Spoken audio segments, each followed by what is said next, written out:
జై శ్రీరామ్. రేవంత్ రెడ్డి ప్రభుత్వం అఘాయిత్యాలు, దారుణాలు, దౌర్జన్యాలు మరోసారి రుజువైనది. ఇవాళ ప్రజలు కాంగ్రెస్ పార్టీకి ఓటేసినందుకు సిగ్గుతో తలదించుకునే పరిస్థితి. ఇలా హెచ్సియులో జరుగుతున్న అన్యాయాన్ని ప్రశ్నించేందుకు వచ్చిన నన్ను తీవ్రంగా తోపుసటాటలో గురి చేసి మరి అరెస్ట్ చేయడం జరిగింది.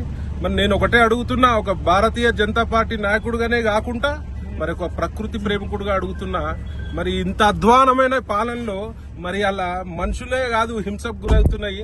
మరి నెమ్మలని కుందేళ్లున్నాయి హెచ్యులో, ఆ ఫారెస్ట్ లో జింకలున్నాయి, తాబేళ్లున్నాయి.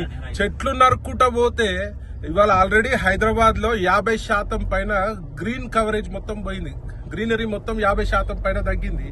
మరి ఇట్లాంటి డబ్బులకు ఆశపడి మరి ఇలా ప్రభుత్వం నడిపే చేతగాని దద్దమ్మ ప్రభుత్వం ఇది. ఇలా డబ్బులకు ఆశపడి మరి ఈ డబ్బులతోటి మరి కాంట్రాక్టర్లకు బిల్లులు రిలీజ్ చేసి అందులో పర్సంటేజ్ తీసుకునే ప్రయత్నంలో భాగంగా ఈ హెచ్యు లోని భూములని వేలంపాట వేసే ప్రయత్నంలో భాగంగా మరి అడవులను నరుక్కుంటా పోతే ఈ యొక్క భూభాగము ఖాళీ మన మనుషులదే కాదు, ఉట్టి ప్రజలదే కాదు, ఇది అన్ని జీవాలకు హక్కు ఉంటది. ఈడ జీవించే హక్కు. ఇలా కళ్ళు నెత్తినెక్కిన ప్రభుత్వం రేవంత్ రెడ్డి ప్రభుత్వం.